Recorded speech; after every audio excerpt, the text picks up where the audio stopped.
Dear السلام علیکم. مطالعہ پاکستان کی کلاس میں باب دوم کی دہرائی کا آغاز کریں گے. Second year we are starting the revision of chapter number 2. Its title is initial problems of Islamic Republic of Pakistan. The first topic is Radcliffe Award. According to this award, two commissions were set up for the demarcation of the boundaries of Punjab and Bengal. In both commissions, there were two representatives from Pakistan and two were from India. Sir Cyril Radcliffe was appointed as the head of both commissions. 3 جون کے منصوبے کے تحت پنجاب اور بنگال کی حد بندی کے لیے 2 کمیشن کا قیام عمل میں لایا گیا. دونوں کمیشنوں میں پاکستان اور بھارت کی طرف سے 2 نمائندے مقرر کیے گئے اور سر سائرل ریڈکلف دونوں کمیشن کے سربراہ مقرر ہوئے. حد بندی کمیشن میں پنجاب حد بندی کمیشن اور بنگال حد بندی کمیشن 2 کمیشن بنائے گئے تھے. پنجاب حد بندی کمیشن میں پاکستان کی نمائندگی کی تھی جسٹس دین محمد اور جسٹس محمد منیر نے، and the representatives of India were justice Mehr Chand Mahajan and justice Teja Singh. whereas in Bengal boundary commission the representatives of Pakistan were justice Abu Saleh Muhammad Akram and S A Rahman, اور ہندوستان کی نمائندگی کی تھی سی سی بسواس اور بی کے مکھرجی نے. پنجاب حد بندی کمیشن کی ناانصافی ان جسٹسز ان پنجاب. گرداسپور ایک مسلم اکثریتی ضلع تھا جس کو اکثریت کے سادہ اصول کے مطابق پاکستان میں شامل ہونا تھا، مگر اس کی واحد ہندو اکثریتی تحصیل پٹھان کوٹ کی وجہ سے پورا ضلع ہندوستان کے حوالے کر دیا گیا. پٹھان کوٹ کو ہندوستان کے حوالے کر کے ہندوستان کو کشمیر تک پہنچنے کا ایک راستہ فراہم کیا گیا.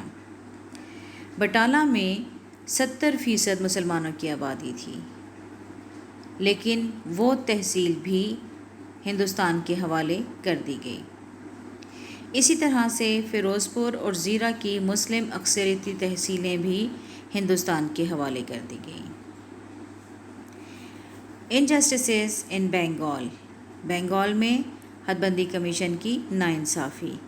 Calcutta was the capital of Bengal with the Muslim population of 25%. The Muslims and the low caste Hindus, they demanded to be the part of Pakistan. So Quaid-e-Azam asked for referendum in Calcutta, but it was refused by Viceroy. Murshidabad and Nadia, they were also Muslim districts, but these areas were also given to India. There were different administrative problems as well. مختلف انتظامی مسائل میں تقسیم ہند میں جلد بازی کی گئی تاکہ پاکستان بہت تھوڑے عرصے میں تمام مسائل پر قابو نہ پا سکے. اس کے علاوہ پاکستان میں موزوں دارالخلافہ موجود نہیں تھا، لہٰذا کراچی کو پاکستان کا پہلا دارالخلافہ بنایا گیا. سرکاری دفاتر کی کمی تھی. ہمارے پاس سرکاری ملازمین جو کہ کثیر تعداد میں ہندو تھے وہ پاکستان کے قیام کے ساتھ ہی ہندوستان ہجرت کر گئے. اس کے علاوہ پاکستان میں موجود سرکاری دفاتر میں دفتری ریکارڈ اور ساز و سامان کی بھی کمی تھی. مہاجرین کا مسئلہ. Rehabilitation of refugees. At the time of partition, 6.5 million Muslim refugees, they came to Pakistan.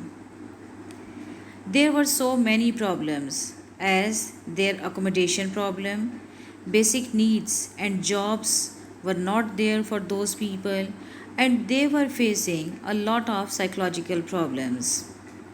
So Quaid-e-Azam went to Lahore and he started Qaid-e-Azam Relief Fund to help all those refugees. He also asked the rich people to give fund in that relief fund. Division of assets, asaason ki taqseem. At the time of partition, according to the division of financial assets, Pakistan's share was 750 million rupees. Its first installment of 200 million rupees was given to Pakistan and the remaining was stopped. But on the insistence of Gandhi ji, the next installment of 500 million rupees was also paid. But remaining of 50 million was not paid till yet.